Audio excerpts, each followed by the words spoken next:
Assalamualaikum, selamat malam, eee, yang terhormat untuk Kak Aldo sebagai mentor kami selama di Haktifate dan teman-teman semuanya.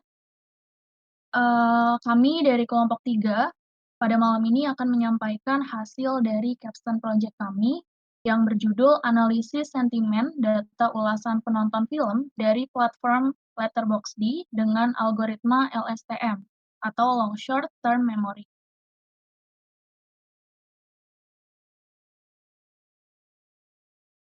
Sebelumnya, saya perkenalkan terlebih dahulu anggota kelompok kami, itu ada Jeffrey Tantowi, Ahmad Maulana Yusuf, Ahmad Rifai,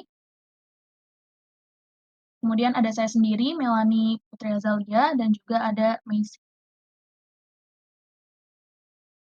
Untuk pengenalan dari proyek kami, itu, proyek ini bertujuan untuk menganalisis sentimen ulasan film di platform Letterboxd untuk memahami respons emosional penonton, yakni positif, negatif, netral berdasarkan analisa dari kalimat review. Kami menggunakan algoritma NLP, model dikembangkan untuk mengklasifikasikan sentimen dengan target evaluasi akurasi minimal 80%, presisi, recall, dan F1 score yang optimal. Kemudian untuk problem statement dan background dari capstone project kami, itu yang pertama adalah Letterboxd itu merupakan platform sosial untuk pencinta film yang memungkinkan pengguna mencatat film yang pernah ditonton, memberi like, menulis ulasan, memberi rating, membuat daftar, dan juga menyusun watchlist. Namun, karena banyaknya ulasan, membuat analisis manual itu tidak efisien dan rawan bias, sehingga diperlukan sistem otomatis untuk membantu industri film, platform rekomendasi, dan akademisi memahami opini audiens dengan lebih cepat dan mendalam. Kemudian target utama dari project kami ini, yang pertama itu adalah industri film, spesifiknya itu untuk produser, sutradara, dan distributor film, sehingga mereka dapat menggunakan analisis sentimen untuk memahami bagaimana penonton merespons film mereka, yang membantu dalam pengambilan keputusan terkait produksi, pemasaran, dan distribusi film. Yang kedua itu adalah peneliti akademik yang dapat memanfaatkan data sentimen untuk menganalisis tren budaya, perilaku audiens, dan pengaruh film terhadap masyarakat. Yang ketiga itu adalah pengembang platform rekomendasi seperti Netflix, Hulu, atau Disney Plus, yang dapat menggunakan wawasan dari analisis sentimen untuk meningkatkan sistem rekomendasi mereka dengan menyarankan film berdasarkan preferensi dan respons emosional penonton. Kemudian proyek ini berbasis data dari Letterboxd, platform jejaring sosial untuk pencinta film yang menyediakan ulasan, peringkat, dan interaksi antar pengguna. Kemudian, proyek ini dikerjakan menggunakan model machine learning berbasis NLP untuk yang pertama itu memproses data ulasan secara otomatis, yang kedua mengklasifikasikan sentimen ke dalam 3 kategori, yaitu positif, negatif, dan netral. Kemudian mengevaluasi modelnya berdasarkan akurasi, target minimal kami itu 80%, presisi, recall, dan F1 score-nya itu, baik.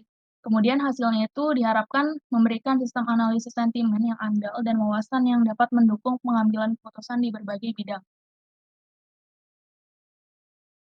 Kemudian ini ada tampilan dari Letterboxd. Di sini, pengguna itu bisa menuliskan review sepanjang apapun yang mereka mau, kemudian memberikan like, dan juga memberikan, rating berupa bintang dari 1 sampai 5.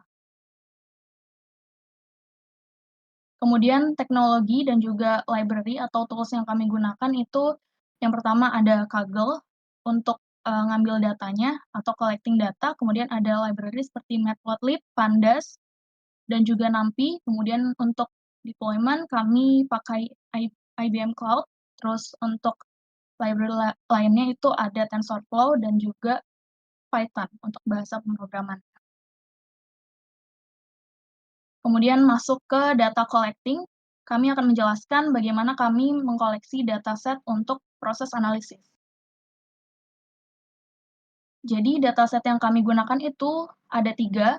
Yang pertama itu dataset movie reviews dataset, itu ada dataset scraping yang jumlahnya itu 10.000, kami ambil dari Kaggle. Yang kedua itu kami ambil dari Kaggle juga, judulnya itu adalah Letterboxd Movie Reviews, kurang lebih ada 90.000 review. Kemudian dataset yang ketiga itu ada Letterboxd Worst 20,000 Movie Reviews, itu ada 87.000 juga. Kemudian label sentimennya dari reviewnya itu negatif, neutral, sama positif. Untuk proses data loading akan dilanjutkan oleh Mas Rifai. Silahkan Mas. Baik, terima kasih atas kesempatannya dari Kak Melani dan mohon izin dari teman-teman semua. Jadi untuk langkah selanjutnya yaitu ada data loading atau nantinya kita akan memuat dataset yang tadi sudah dipilih untuk dilakukan analisis.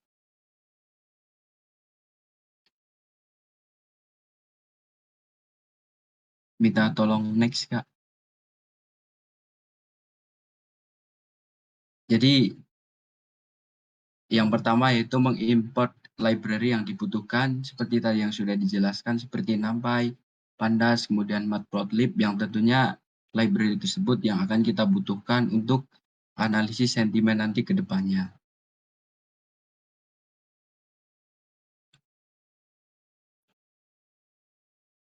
Yang selanjutnya yaitu mengakses data frame dengan Pandas. Pada proses pengaksesan dataset ke data frame, library bahasa Python yang digunakan adalah Pandas. Untuk sumber ketiga, data berasal dari Kaggle. Penanganan error seperti on-bed line skip digunakan untuk melewati baris data yang tidak konsisten. Kemudian menampilkan dataset. Ketika dataset berhasil diakses, maka kami menggunakan sintaks head untuk menampilkan 5 data teratas. Dataset yang telah diakses sudah siap untuk dilakukan proses analisis selanjutnya. Kemudian langkah yang selanjutnya yaitu exploratory data analysis, yaitu menghapus tanda baca, kemudian hal-hal yang tidak diperlukan untuk membersihkan teks atau membersihkan dataset yang ada. Kemudian yang pertama itu menghapus kolom tidak relevan. Untuk membersihkan dataset dengan menghapus kolom-kolom yang tidak relevan menggunakan perintah drop. Untuk dataset yang pertama kita lakukan menghapus kolom seperti nama film, tahun rilis, nama pemberi ulasan, tanggal ulasan, jumlah komentar, dan jumlah suka. Kemudian untuk dataset kedua dan ketiga, menghapus kolom seperti nama film, rating, tanggal, status, dan kolom tambahan yang tidak diperlukan. Setelah pembersihan, hanya kolom yang berisi review yang dipertahankan untuk keperluan analisis lebih lanjut. Langkah selanjutnya yaitu menggabungkan dataset. Menggabungkan 3 dataset yang telah dibersihkan sebelumnya, yaitu DF dataset 1, DF dataset 2, DF dataset 3, dengan salah satu sintaks di library Pandas yaitu concat.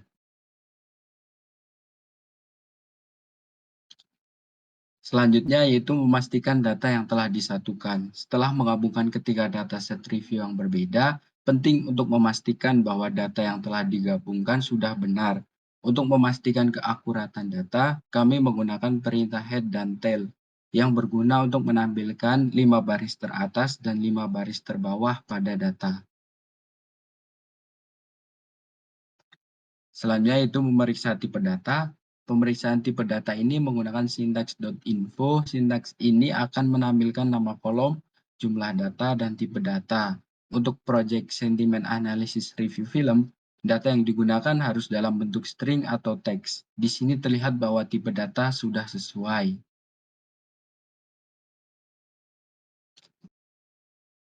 Kemudian langkah selanjutnya yaitu memeriksa jumlah missing value atau data kosong. Untuk menghapus missing value yang ada, dilakukan pemeriksaan menggunakan sintaks isNull.sum.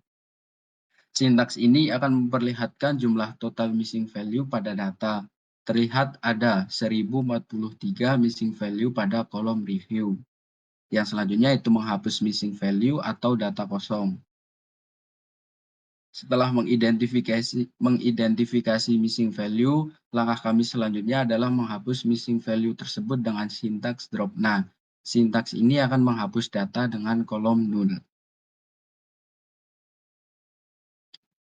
Selanjutnya itu memeriksa dan membersihkan duplikat pada data. Menggunakan perintah duplicate.sum untuk menghitung jumlah data duplikat yang terdapat pada data. Hasilnya terdapat 2129 data duplikat yang perlu dibersihkan. Selanjutnya, untuk menghapus duplikat data, digunakan perintah drop duplicates. Setelah data bersih, akan dilanjut ke tahap data preprocessing. Nah, untuk selanjutnya itu di bagian data preprocessing akan dilanjutkan oleh Kak Messi. Untuk waktu dan tempatnya dipersilahkan. Oke, pada tahap selanjutnya yaitu ada data preprocessing. Data preprocessing merupakan salah satu tahapan yang ada dalam analisis sentimen seperti menghilangkan tanda baca, kemudian mengubah huruf besar menjadi huruf kecil dan masih banyak lainnya.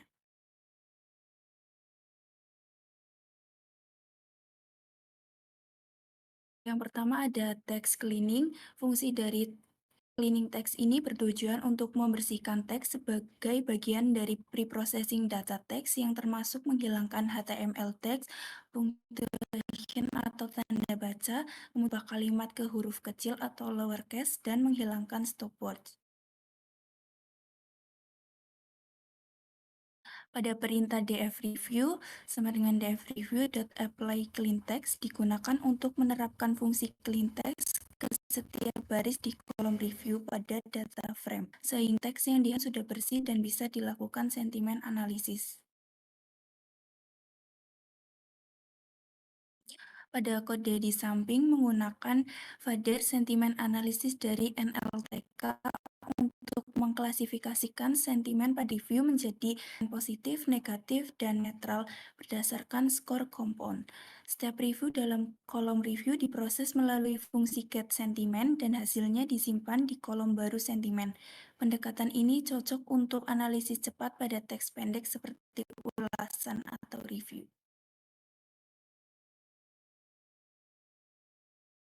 Setelah proses pelabelan data, kami mencoba melihat distribusi sentimen untuk setiap label. Hasilnya, label positif mendominasi dengan jumlah lebih besar dari 80.000 review, kemudian disusul oleh negatif, yang terendah adalah label netral.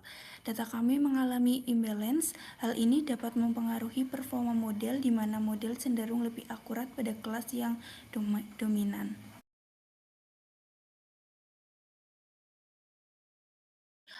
Kemudian ada tahap balancing.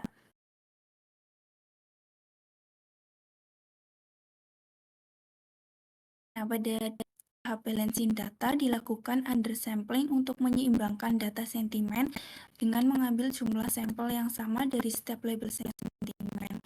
Data dipisahkan berdasarkan lalu diambil sampel acak sebesar ukuran kelompok terkecil. Semua sampel digabung kembali dan diacak ulang agar siap digunakan untuk analisis atau pemodelan. Hasilnya adalah dataset seimbang yang menghindari bias akibat ketidakseimbangan data. Nah, ini merupakan data setelah dilakukan balancing. Setelah dilakukan proses undersampling, terlihat bahwa jumlah data untuk setiap label sentimen sudah seimbang. Dapat terlihat pada grafik di samping, jumlah data untuk ketiga label sudah hampir sama.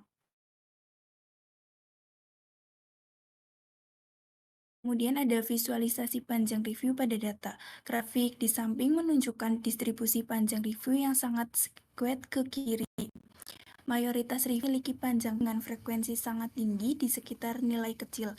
Sementara itu, hanya sebagian kecil review yang memiliki panjang lebih besar, menyebabkan ekor panjang ke kanan.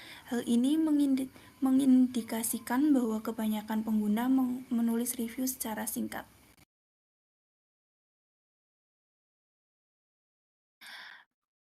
Kemudian ada rata-rata review pada setiap label sentimen.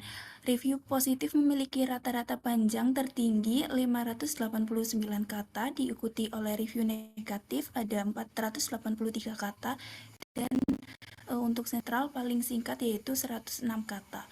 Ini menunjukkan bahwa pengguna lebih detail dalam menyampaikan kepuasan atau ketidakpuasan, sedangkan review netral lebih singkat dan langsung. Di sini ada word cloud sentimen positif, ada kata film, movie, one, karakter, dan lainnya. Ini untuk word cloud sentimen negatif, ada film, karakter, movie, band, memory, dan masih banyak lainnya.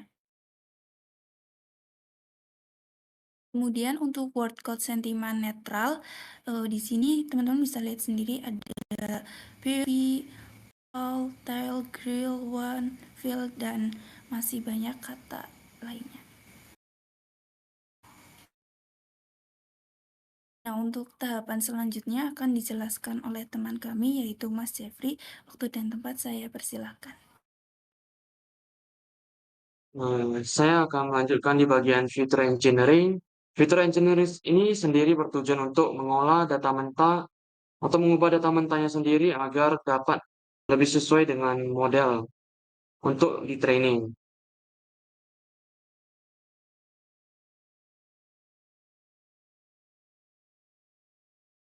Oke, yang pertama itu ada encoding sentiment labels. Kami melakukan proses encoding sentimen dengan label encoder untuk mengubah nilai kolom sentimen menjadi angka, di mana yang pertama negatif, netral, dan positif dikonversikan menjadi 0, 1, dan 2. Ini diperlukan agar data sentimen dapat digunakan dalam model machine learning yang hanya bisa membaca data numerik. Lalu kita mendefinisikan vocab size, max length, embedding, dan num class. Parameter-parameter yang digunakan dalam proses pemrosesan teks untuk membuat model sentimen analisis ini terdiri dari vocab size yang sebesar 20.000, menentukan jumlah kata unik yang dipertimbangkan oleh model yaitu sebanyak 20.000 kata. Kemudian max length 150 membatasi panjang maksimal urutan kata yang akan diproses oleh model yaitu sebesar 150 kata. Kemudian embedding dimension 128 yang mengatur dimensi representasi vektor kata, yang berarti setiap kata akan direpresentasikan dalam ruang vektor berdimensi 128. Kemudian name class 3, yaitu label kita yang menunjukkan bahwa model akan mengklasifikasikan teks ke dalam 3 kategori atau kelas output. Kemudian saya akan melanjutkan bagian desain untuk model kita, yaitu menggunakan LSTM, Long Short Term Memory. Long Short Term Memory sendiri merupakan arsitektur jaringan saraf buatan yang dirancang untuk memproses dan menganalisis data, seperti teks, suara, dan data waktu. LSTM sendiri merupakan hasil pengembangan dari Recurrent Neural Network atau RNN.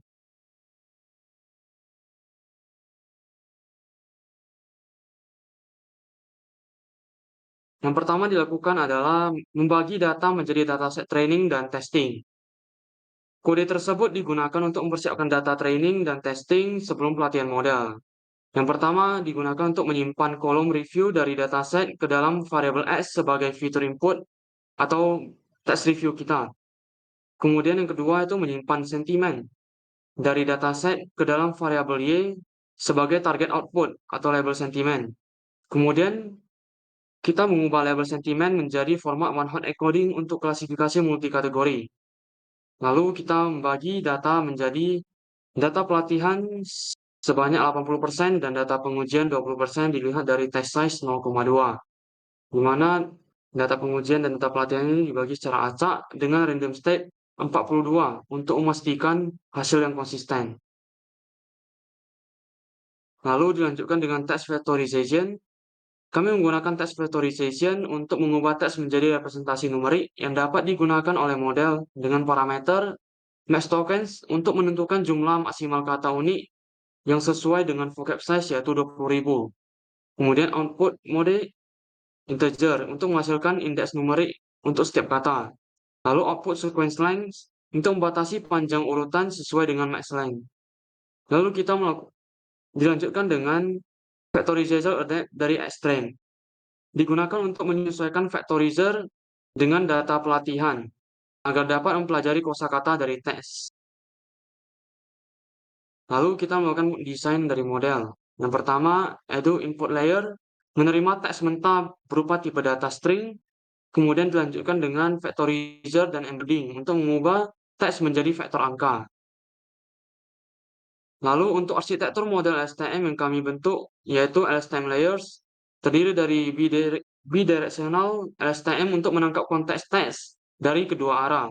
Kemudian LSTM kedua memadatkan informasi menjadi representasi akhir.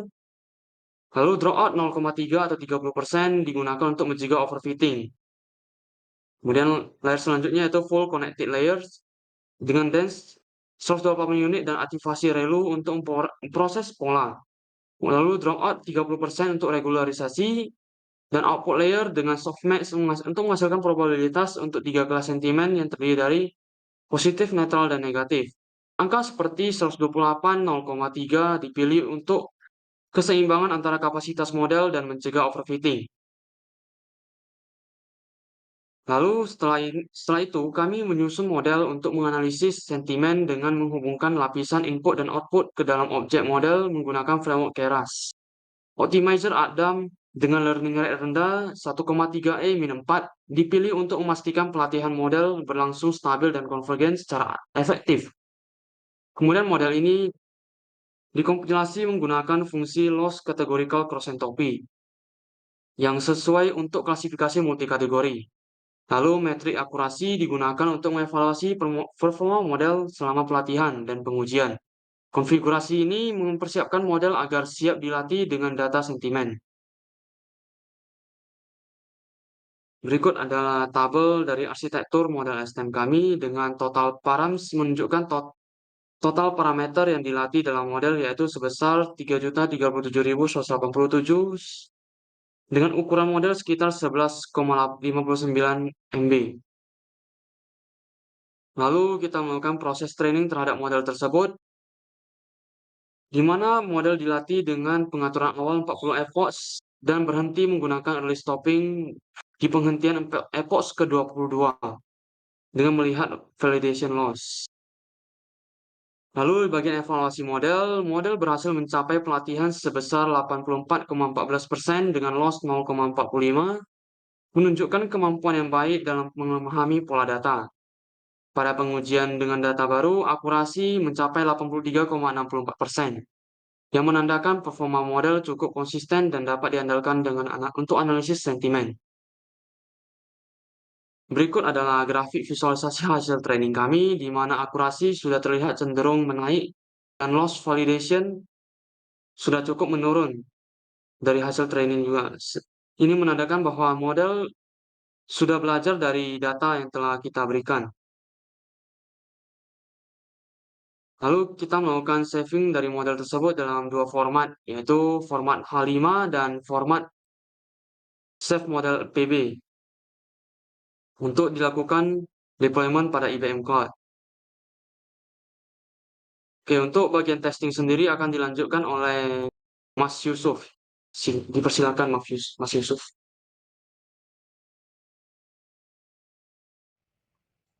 Baik, terima kasih atas waktunya. Pertama, untuk testing, di mana kita akan mencoba model dengan inputnya. Di fungsi dev predict sentiment, kita menerima fungsi teks mentah sebagai input, dan teks diubah menjadi array menggunakan num array agar kompatibel dengan model.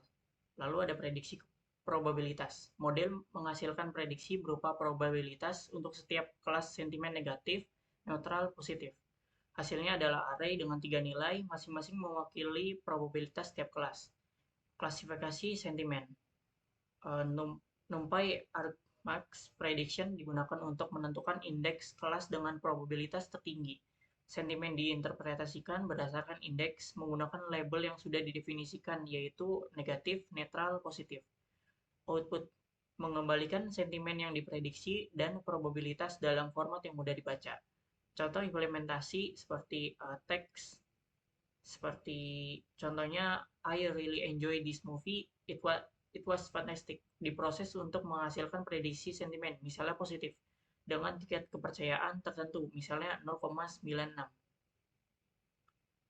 Lalu ini adalah contoh-contoh di mana kalimat sebelumnya itu menghasilkan prediksi sentimen positif, lalu ada kalimat A Hollywood Movie menghasilkan sentimen netral, dan juga ada This movie is dumb menghasilkan prediksi negatif. Lalu untuk deployment ke IBM Cloud.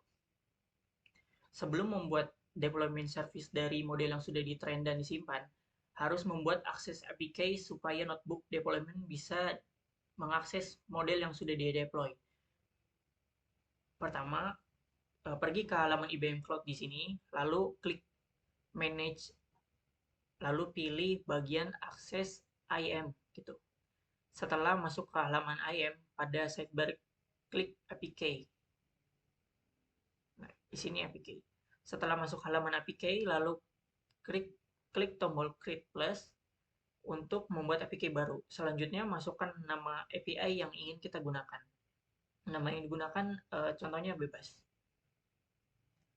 Nah, di sini adalah tahapan setelah tadi mengklik tombol Create, itu suruh memasukkan nama, description-nya bebas, lalu ada pilihan jika APK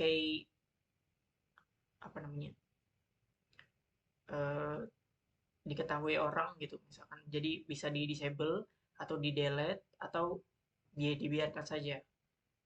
Setelah APK berhasil dibuat, maka bisa langsung copy APK atau download ke dalam bentuk file. Pastikan APK ini disimpan dengan baik dan tidak hilang.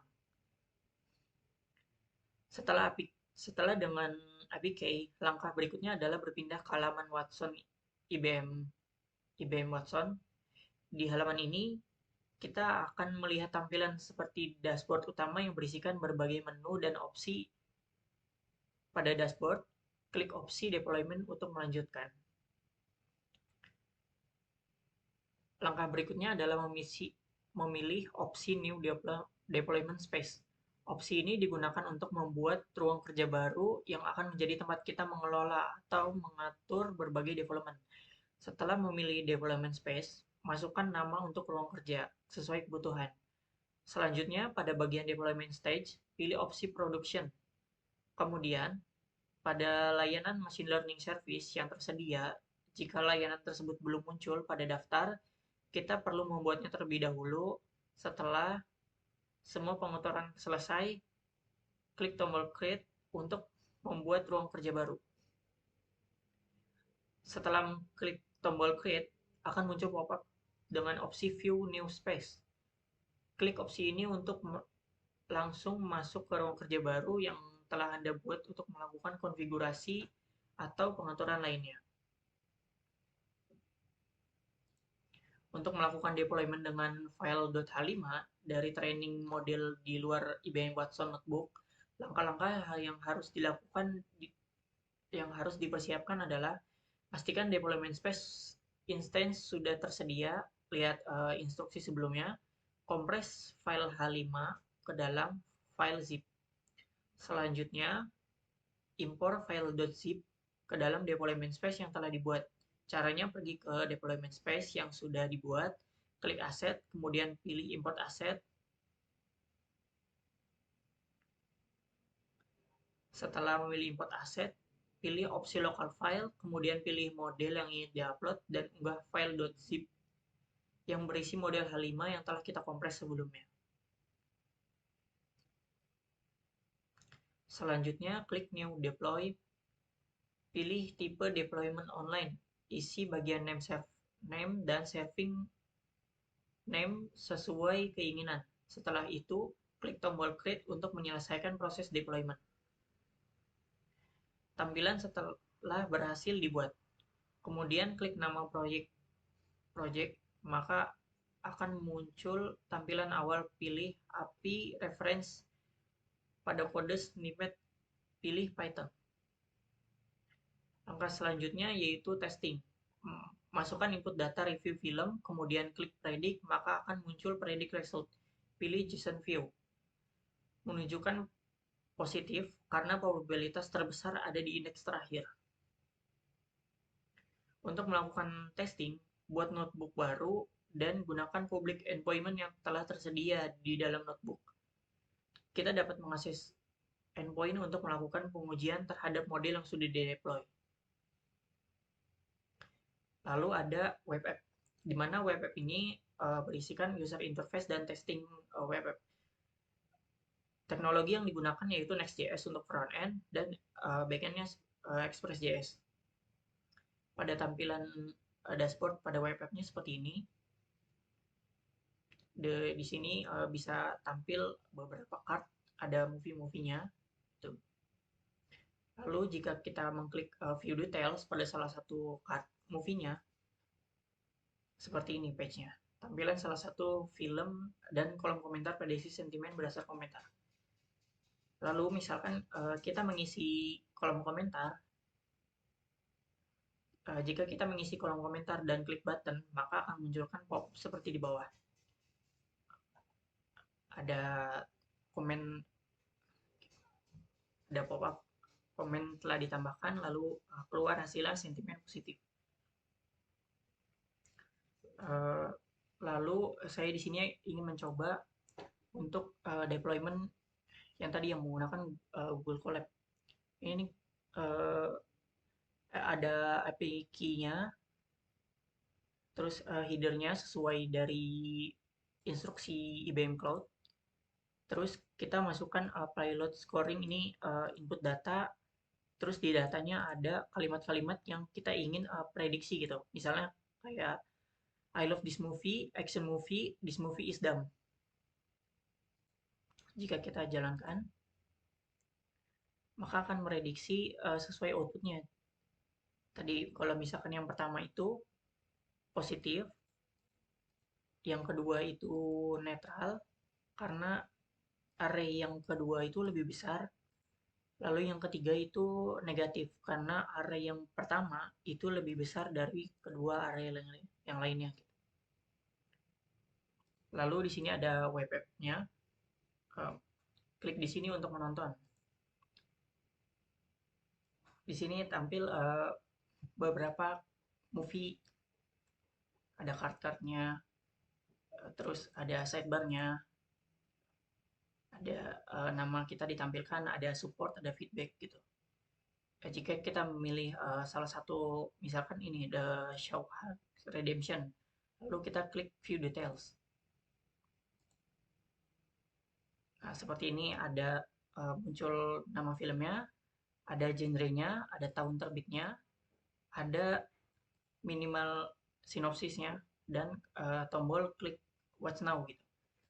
Jika kita menuliskan misalkan I love this movie, lalu kita submit komen,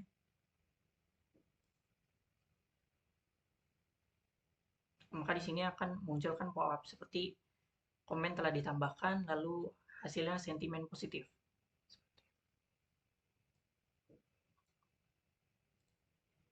Untuk kesimpulan, analisis sentimen dari review film di platform Letterboxd berhasil dilakukan menggunakan algoritma LSTM, Long Short Term Memory.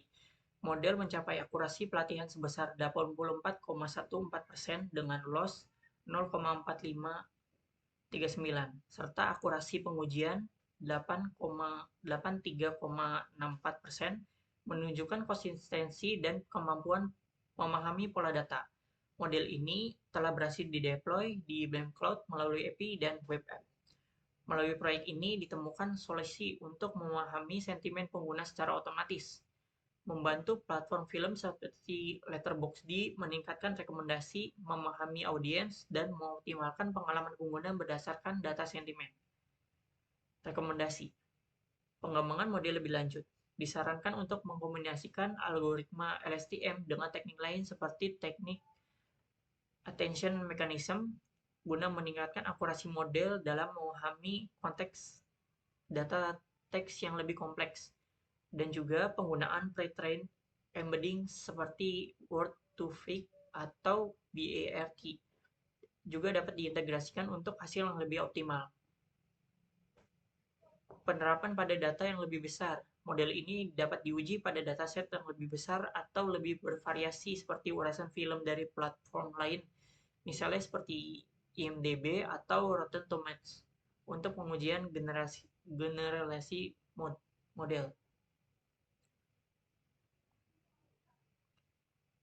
Selanjutnya saya serahkan kepada Kak Melani. Baik, terima kasih Mas Ahmad atas penjelasannya dan juga teman-teman. Terima kasih atas penjelasannya. Sekian presentasi dari kami, kelompok 3. Kurang lebihnya mohon maaf. Wassalamualaikum warahmatullahi wabarakatuh dan selamat malam.